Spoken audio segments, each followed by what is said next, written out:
19세기의 의료 사건이 이그나츠 제멜바이스의 비극 손 씻기를 외친 영웅의 몰락. 19세기 중반 유럽에서 출산은 여성에게 생명을 건 일이었습니다. 특히 대도시 대형 병원의 산과 병동은 죽음의 집으로 불렸습니다. 수많은 산모가 출산 후 며칠 내에 원인 모를 고열과 고통 속에 사망했습니다. 이 병은 산욕열이라는 공포의 이름으로 불렸습니다. 당시 의학계는 이 현상을 미아즈마, 즉 나쁜 공기 때문이라 추측했습니다. 혹은 산모의 정신적 불안 탓으로 돌리며 속수무책으로 지켜볼 뿐이었습니다. 이 절망의 한복판에 오스트리아 빈 종합병원의 헝가리 출신 의사 이그나츠 제멜바이스가 있었습니다. 그는 동료 의사들의 손에 묻은 보이지 않는 무엇인가가 산모들을 죽음으로 몰고 있다고 확신했습니다. 그의 주장은 간단하고 명료했습니다. 시체를 만진 손을 깨끗이 씻고 산모를 진찰하자. 이 상식적인 외침은 훗날 감염 관리의 초석이 되었지만 당시 그에게 돌아온 것은 학계의 냉혹한 조롱과 배척 그리고 비참한 죽음이었습니다. 제멜바이스의 위대한 발견은 빈 종합병원 상과에 존재하던 기이한 미스터리에서 시작되었습니다. 병원에는 두 개의 상과 클리닉이 있었습니다. 제1클리닉은 의사와 의대생들이, 제2클리닉은 조산사들이 담당했습니다. 그런데 두 클리닉의 사망률은 하늘과 땅 차이였습니다. 1846년 제1클리닉의 산욕열 사망률은 무려 11.4%에 달했습니다. 10명 중 1명 이상이 출산 후 사망한 것입니다. 반면 조산사들이 운영하는 제2클리닉의 사망률은 고작 2.7% 수준이었습니다. 이 기이한 차이 때문에 임산부들은 제1클리닉에 배정받지 않으려고 애썼습니다. 심지어 길에서 출산하는 것이 더 안전하다는 사실까지 알려졌습니다. 제멜바이스는 당시 제기된 여러 가설을 하나씩 체계적으로 확인했지만 사망률에는 아무런 변화가 없었습니다. 그는 문제의 본질이 다른 곳에 있음을 직감하고 두 병동의 유일한 차이점인 의대생들의 일과에 주목했습니다. 문제 해결의 실마리는 1847년 그의 동료 법의학자 야코프 콜레치카의 갑작스러운 죽음에서 찾아왔습니다. 콜레치카는 부검 실습 중 학생의 메스에 손가락을 베이는 사고를 당했습니다. 그는 며칠 뒤 산욕열로 죽은 산모들과 똑같은 증상으로 사망했습니다. 제멜바이스는 콜레치카의 부검 보고서를 읽으며 산욕열 희생자들의 소견과 완벽하게 일치함을 발견했습니다. 그는 이 비극을 통해 잃어버린 고리를 찾아냈습니다. 바로 시체에서 유래한 유독 물질이었습니다. 당시 제1클리닉의 의사와 의대생들은 오전에 시체를 부검한 뒤 손을 제대로 씻지 않은 채 상과 병동으로 이동해 임산부들을 진찰했습니다. 반면 조산사들은 부검에 참여하지 않았습니다. 제멜바이스는 의사들의 손에 묻은 미지의 입자, 즉 그가 시체 입자라고 부른 물질이 산모의 몸으로 침투해 치명적인 감염을 일으킨다는 가설을 세웠습니다. 가설을 세운 제멜바이스는 즉시 행동에 나섰습니다. 그는 단순히 물과 비누만으로는 보이지 않는 입자를 제거할 수 없다고 판단하고 강력한 소독제를 찾았습니다. 그는 당시 악취 제거에 효과가 있다고 알려진 염소 석회수 용액을 선택했습니다. 1847년 5월 그는 제1클리닉의 모든 의료진에게 산모를 진찰하기 전 반드시 염소 석회수 용액에 손을 씻도록 하는 규정을 도입했습니다. 결과는 즉각적이고 경이로웠습니다. 정책 도입 직전인 4월 18.3%에 달했던 제1클리닉의 사망률은 5월에 2.2%로 급락했습니다. 이후 몇 달간 사망률은 1에서 3%대를 유지하며 제2클리닉과 비슷한 수준을 기록했습니다. 1848년에는 한 해 동안 단 한 명의 산모도 산욕열로 사망하지 않은 달이 2번이나 있었습니다. 이는 데이터에 기반하여 감염병의 전파 경로를 차단하고 그 효과를 입증한 위대한 실험이었습니다. 하지만 명백한 증거 앞에서도 의학계의 반응은 차갑고 적대적이었습니다. 그의 주장을 인정하는 것은 의사들 스스로가 자기 손으로 환자를 죽여온 살인자임을 시인하는 셈이었기 때문입니다. 당시 의사들은 사회적으로 높은 지위를 누렸고 신사의 손은 더러울 수 없다는 인식이 팽배했습니다.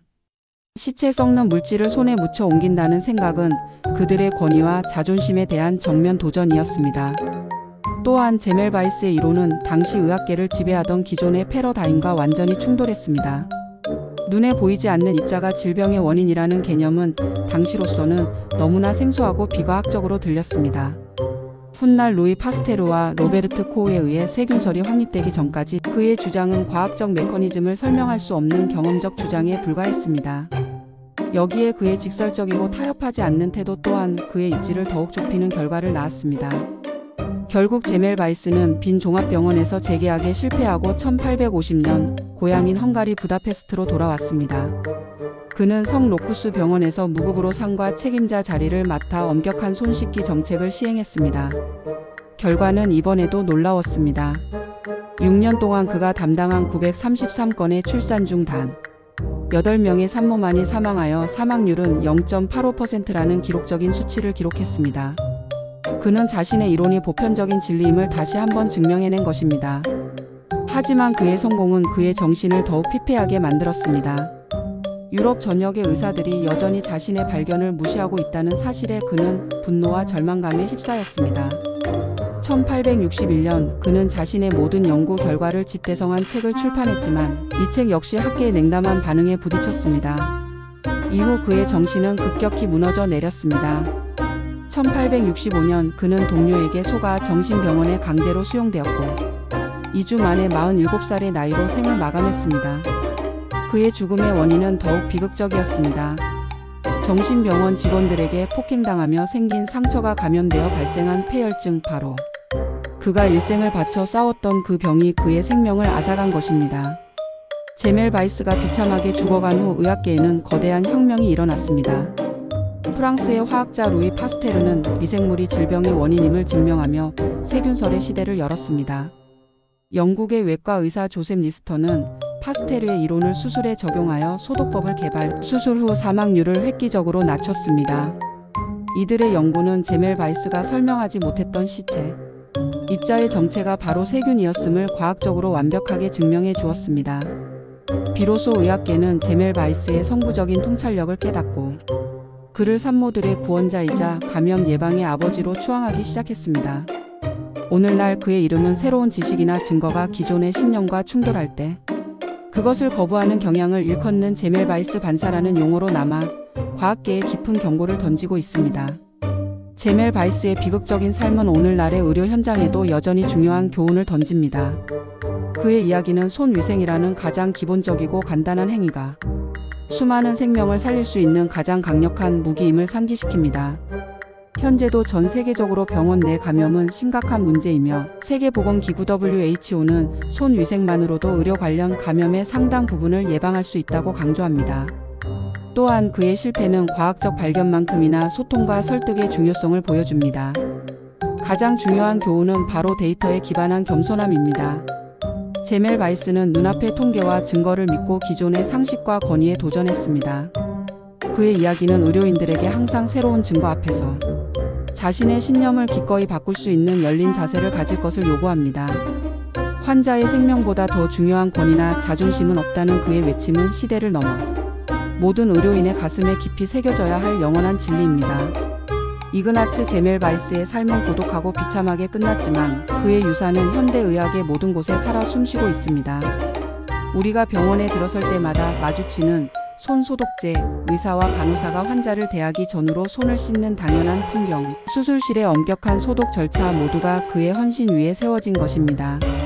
시대를 앞서간 진실을 외치다 끝내 파멸했지만 그의 헌신 덕분에 오늘날 수많은 생명이 안전하게 이어지고 있음을 우리는 결코 잊지 말아야 할 것입니다.